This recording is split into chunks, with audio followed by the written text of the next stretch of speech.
banget kelihatannya. Sini deh, coba kamu lihat. Mana? Mana? Itu tuh yang lagi nyapu halaman. Itu. Coba dah Uti lihat.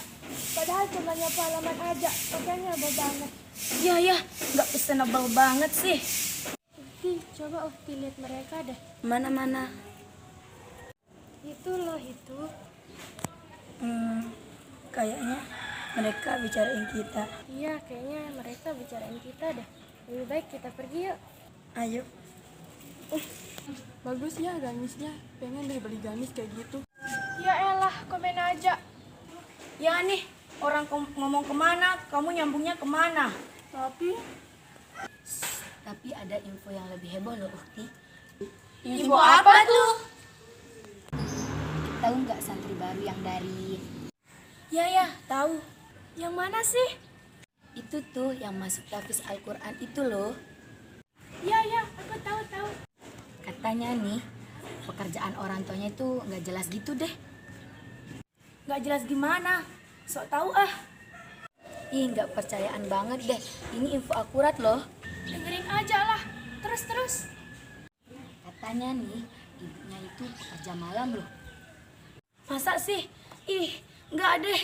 Gak mau deket-deket ah, ntar ketularan. Percuma aja yang menghafal Al-Quran, tapi pekerjaan ibunya kayak gitu. Dapat uang dari pekerjaan yang haram. Nauzubillahi min zalik ya Allah. Orangnya datang tuh.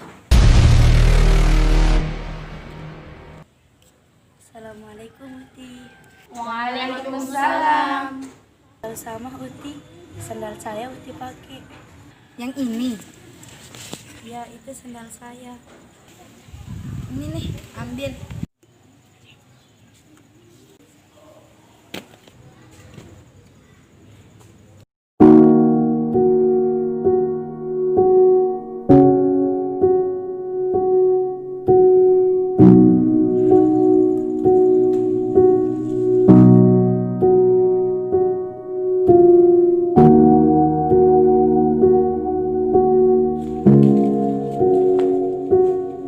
Kenapa Ukti? Itu Kak, dia omongin saya dan keluarga saya. Ayo ikut aku.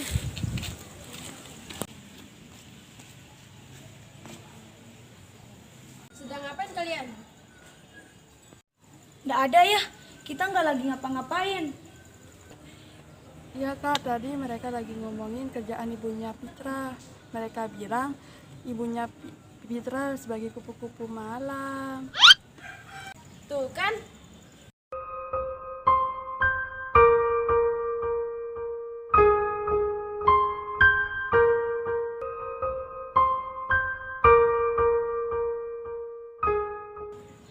Astagfirullahaladzim, kalian ini ya udah besar. Seharusnya kalian tahu apa yang kalian lakuin. Seharusnya juga kalian ini sibuk mempersiapkan diri untuk masa depan, bukannya malah menghabiskan waktu untuk gibah. Kalian tahu kan, gibah itu mendapatkan dosa. Apakah kalian nggak malu?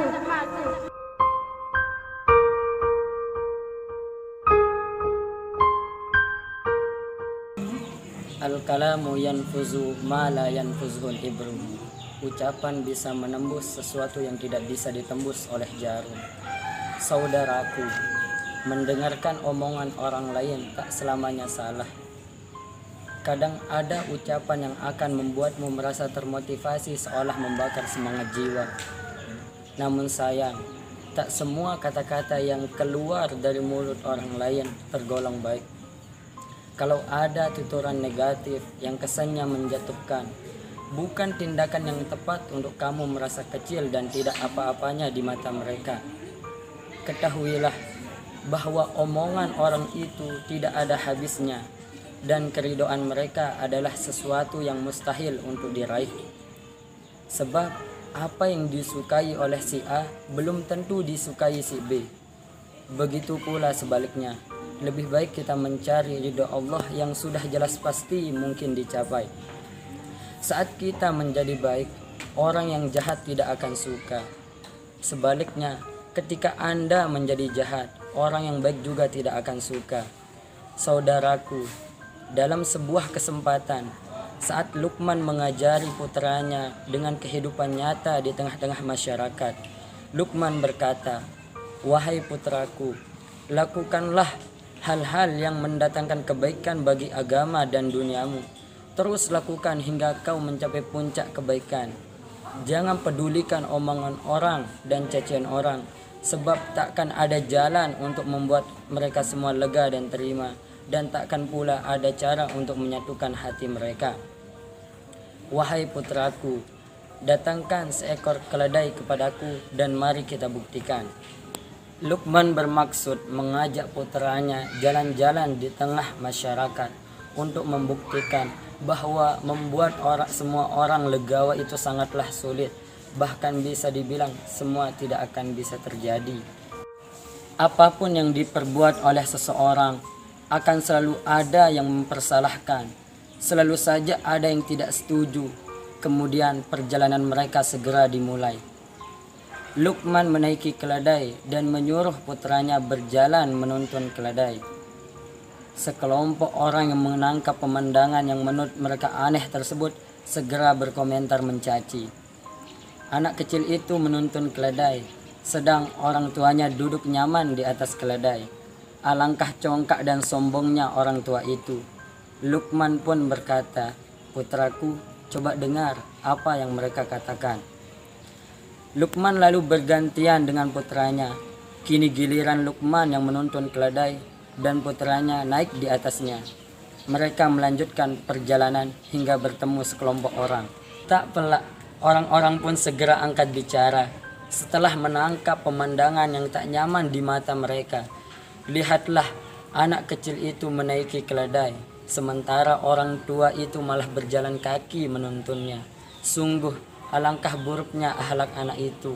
Luqman kemudian berkata kepada putranya, "Anakku, dengarlah apa yang mereka katakan." Mereka berdua melanjutkan perjalanan.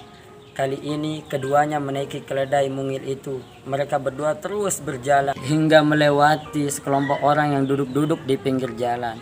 Lagi-lagi mereka unjuk gigi saat melihat Luqman dan putranya. Dua orang itu naik keledai berboncengan, padahal mereka tidak sedang sakit. Mereka mampu berjalan kaki. Ah, betapa mereka tak tahu kasihan pada hewan, sindir seseorang yang melihat Luqman. Lihatlah apa yang mereka katakan, wahai putraku. Luqman kembali menasihati putranya.